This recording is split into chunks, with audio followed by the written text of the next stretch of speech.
नमस्कार। ओम साई राम। आप सबका स्वागत है। और आज जो मैं एक बाबा की फिर से एक लीला का गुणगान करने वाली हूँ, वो सुनकर सच में रोना भी आएगा, रोंगटे भी खड़े होंगे, क्योंकि बाबा किसी भी रूप में आ सकते हैं।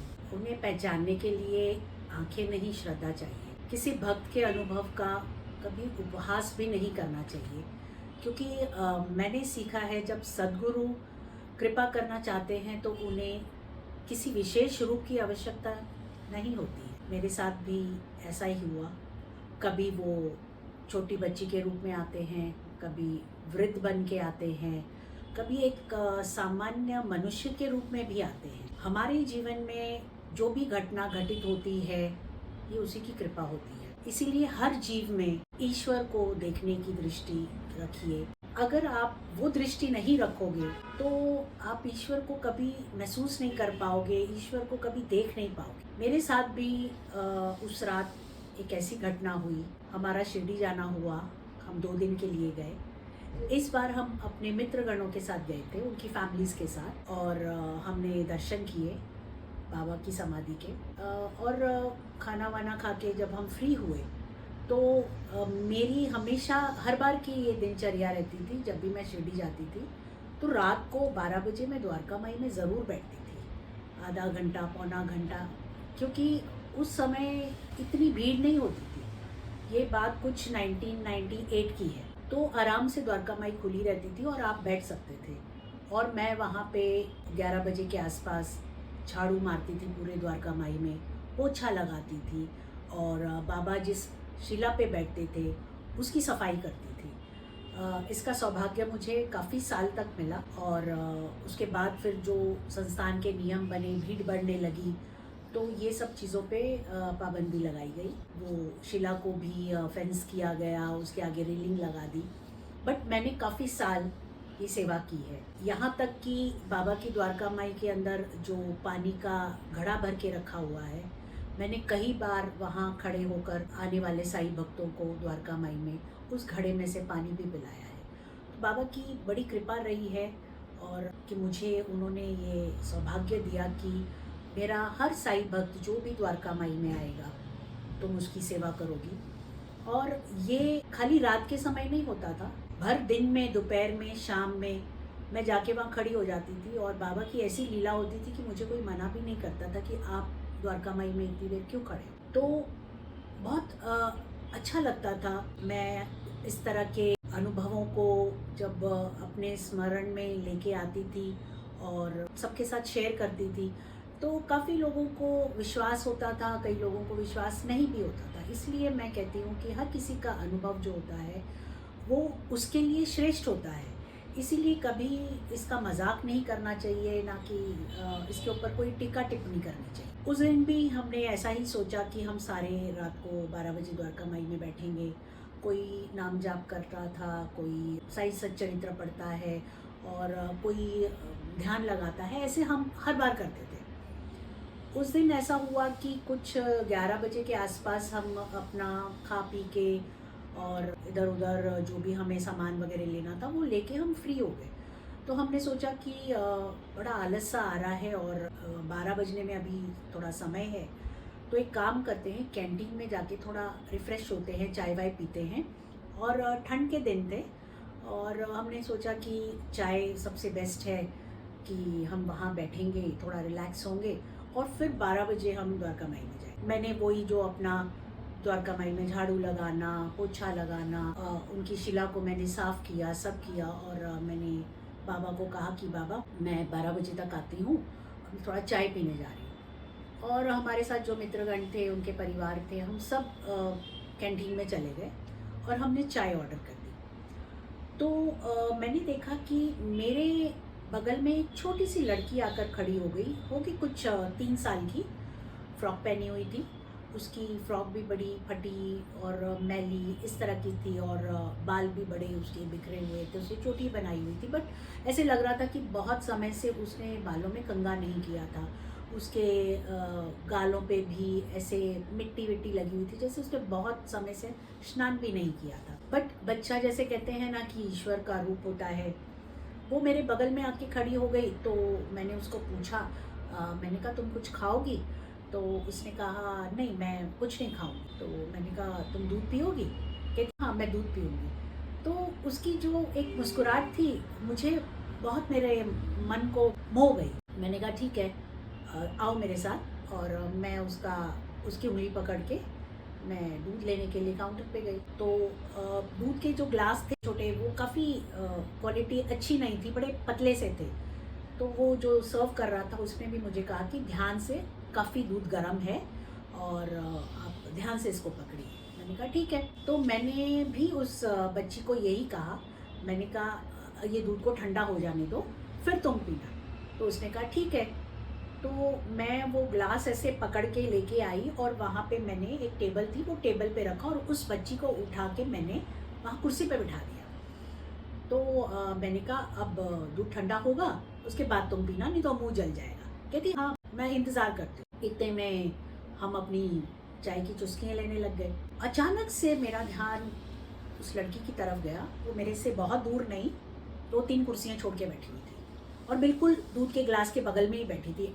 जैसे कि वो ये बताना चाह रही थी कि मुझे जल्दी से जल्दी इसे पीना है। बट उसको ये भी मैंने कहा था कि दूध बहुत गर्म है तो तुमको उसका ध्यान रखना है। अचानक से उसने कुर्सी से छलांग लगाई नीचे, और वहाँ एक और दूसरा ग्लास पड़ा था। उसने वो गर्म दूध का ग्लास पकड़ा और वो खाली ग्लास में वो इतनी ऊंचाई पे वो दूध ठंडा करने लगी और हंसने लगी। मेरा ध्यान उसकी तरफ आकर्षित हुआ। मैंने जब उसकी तरफ देखा तो जैसे वो मुझे मुस्कुराते हुए आंखों ही आंखों में कह रही थी, पहचाना मुझे? मैं थोड़ी देर के लिए एकदम अचंभित हो गई कि इतनी छोटी बच्ची, 3 साल की, मुझे काउंटर से वो ग्लास पकड़ के लाने में मेरे हाथ जल रहे थे और ये इतनी ऊंचाई पे, इतनी, और एक बूंद नहीं उसमें से गिरी। और उसने, मतलब ये उसकी जो हरकत थी वो मेरे को कहीं एक मन में ये महसूस करा रही थी कि ये कोई साधारण व्यक्ति नहीं है या ये साधारण बच्ची नहीं है। हो ना हो बाबा कुछ मेरे साथ लीला कर रहे हैं।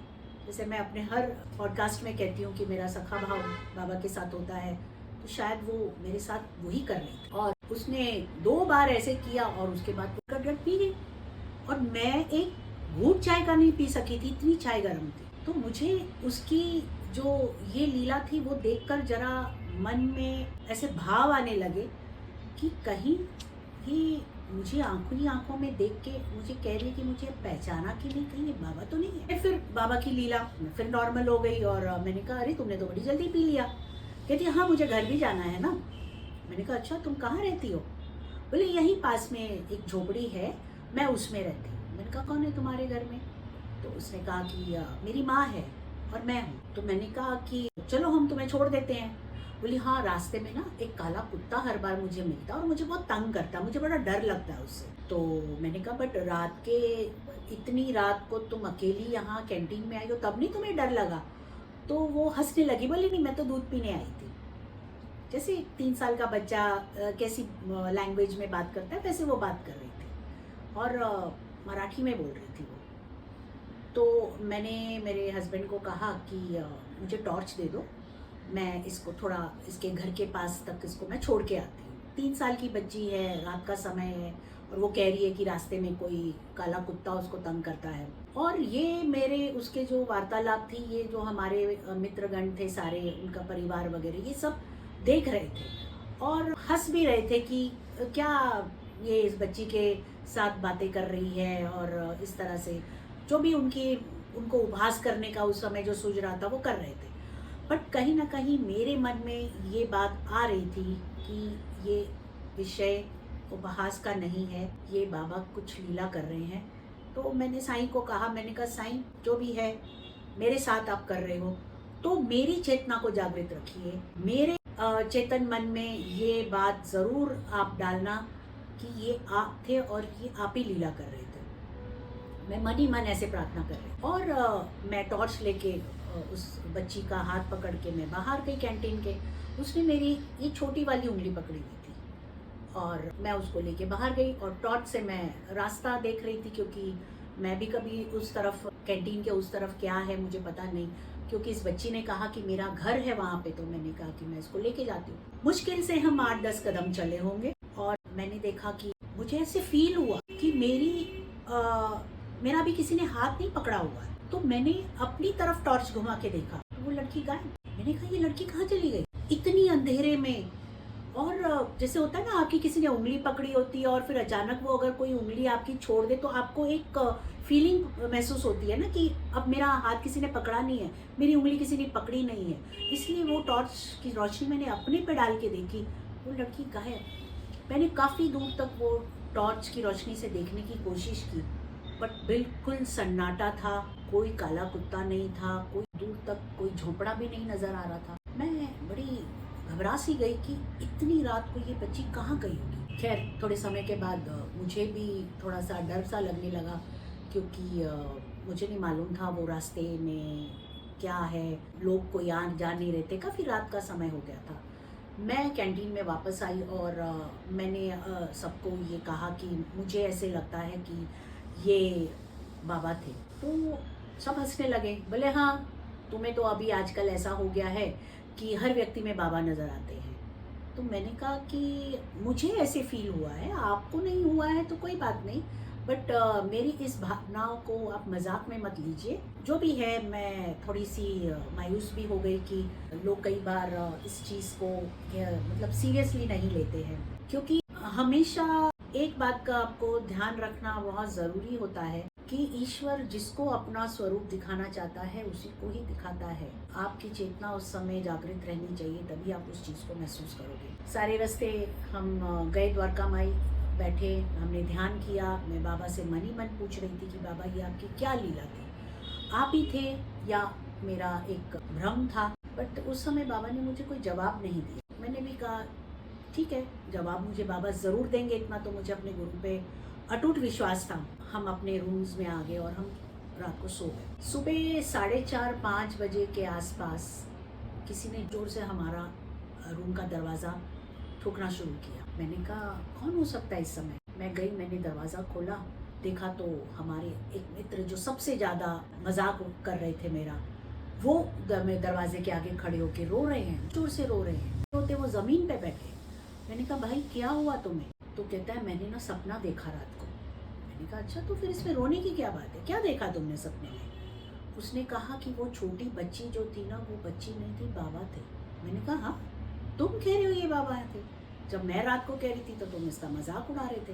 बोले रात को बाबा ने मुझे उसी बच्ची के रूप में आके कहा कि क्यों, वो जब कह रही थी कि मुझे लग रहा है कि ये बाबा हैं, बाबा दर्शन दे रहे हैं, तब तुम्हें मजाक की सूझी हुई थी, वो मैं ही था।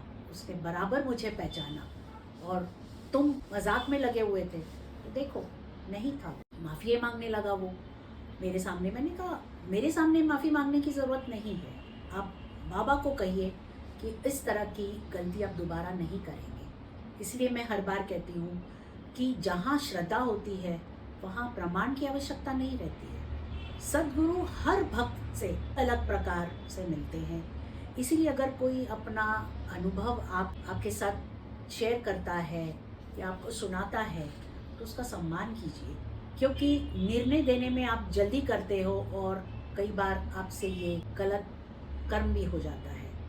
आपको शायद उस समय पता नहीं होता है कि वो मैं ईश्वर का उपहास कर रहा हूँ। तो इसीलिए अपनी सोच को, अपने शब्दों को सोच समझ कर इस्तेमाल करना चाहिए। साईं पहले विश्वास देते हैं, फिर अनुभव देते हैं। हम सोचते हैं कि पहले दर्शन होंगे फिर विश्वास आएगा, लेकिन मेरे साईं ने मुझे यही सिखाया, पहले श्रद्धा आती है फिर अनुभव अपने आप होने लगते हैं। क्योंकि जब तक आप श्रद्धा नहीं रखोगे अपने गुरु पे, आप अटूट विश्वास नहीं उसके ऊपर दिखाओगे, तब तक उसकी लीलाओं को ना ही आप महसूस कर पाओगे, ना ही समझ पाओगे, ना ही उसको सुन पाओगे। सच्ची भक्ति का अर्थ ये नहीं है कि आप हर एक चीज को अंधविश्वास में लीजिए, बट सच्ची भक्ति का अर्थ ये है कि विश्वास बनाए रखना।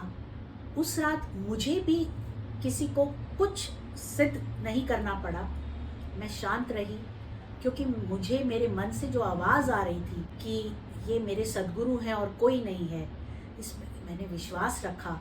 और जब समय आया तब बाबा ने स्वयं सबको शांत कर दिया और सबको उनकी गलतियों का एहसास दिलाया। बाबा सिर्फ आप और मैं ही जानती थी कि वो रात को जो ये लीला हुई है वो आपने सिर्फ और सिर्फ मेरे लिए की है और मैंने उस लीला का भरपूर आनंद उठाया है। भले मुझे उस समय क्षण में ऐसा, जब मेरा उपवास हो रहा था तब क्षण में मुझे लग रहा था कि कहीं मैं गलत तो नहीं सोच रही हूँ, बट साईं की कृपा इतनी उस समय मेरे पे थी कि मैं उस चीज़ को पूरी तरह से 100% मान चुकी थी कि ये बच्ची के रूप में इस बार बाबा ने मुझे दर्शन दिए हैं। क्योंकि वो जिस हिसाब से आंखों ही आंखों में मुझे देख रही थी तो मुझे ऐसा लग रहा था कि वो मुझे कह रही थी कि पहचाना कि नहीं। और सबसे खुशी वाली बात ये है कि बाबा ने स्वयं कहा कि मैं दूध पीऊँगी, मुझे दूध पिलाओ। और इससे बड़ी बात क्या हो सकती है कि गुरु आपको कहे कि मुझे तुम्हारे हाथ से ये खाना है या ये पीना है। मैं बता नहीं सकती हूँ कि मैंने अपने साईं को कोटि धन्यवाद दिया और मैंने कहा साईं, शिरडी छोड़ने से पहले ही आपने ये जो अविश्वास मेरे पे दिखा रहे थे, स्वयं आपने उस व्यक्ति के स्वप्न में आकर उसका जो ये भ्रम था उसको तोड़ा और मेरी आपके प्रति जो श्रद्धा, विश्वास, प्रेम वो और दृढ़ किया। तो मैं इसके लिए कोटि धन्यवाद करती हूँ आपको कि आप ऐसे ही मेरे को अपनी लीलाएं दिखाते रहें और मुझे ये भी, मेरी चेतना को भी जगाए रखी कि मैं महसूस करूं कि ये आप हो और कोई नहीं है। मैं हर शिरडी की ट्रिप में कोई ना कोई अनुभव अपने साथ लेके आती हूँ और दोबारा जाने तक उसी लीला में मैं मग्न हो जाती हूँ।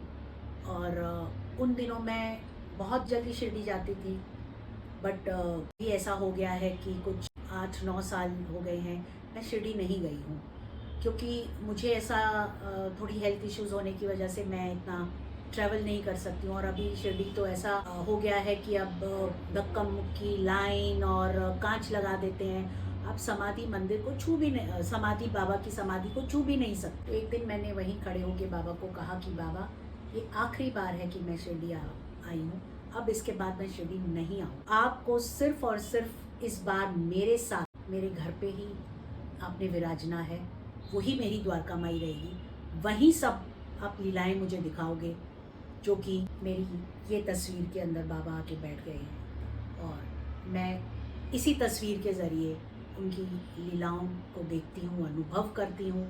आए दिन मेरे घर में वो कुछ न कुछ इस तरह से मेरे साथ अकेली करते हैं और आगे आने वाले एपिसोड में मैं इसको भी कवर करूँगी कि इस तस्वीर में से कैसे बाबा मुझे जवाब देते हैं, मेरे साथ लीला करते हैं और मेरे हर एक भाव को वो पहचान जाते हैं कि आज मैं उदास हूँ या आज मैं खुश हूँ, तो उसी हिसाब से उनके चेहरे के भाव भी बदलते हैं और उनके उस भाव को देख के जो मैं अगर परेशान होती हूँ किसी चीज़ से, तो मेरा मनोबल उसी भाव से बहुत प्रबल हो जाता है। मैं सारे साईं भक्तों से यही कहूँगी कि कहीं भाग दौड़ करने की ज़रूरत नहीं है, अपनी श्रद्धा भक्ति को अंदर जागृत करिए, फिर देखिए साईं आप अगल बगल ही रहेंगे, हमेशा आपके साथ रहेंगे, कभी आपका साथ नहीं छोड़ेंगे। तो मैं इसी के साथ ये एपिसोड समाप्त करती हूँ। धन्यवाद मेरे साथ जुड़ने के लिए। ओम साईं।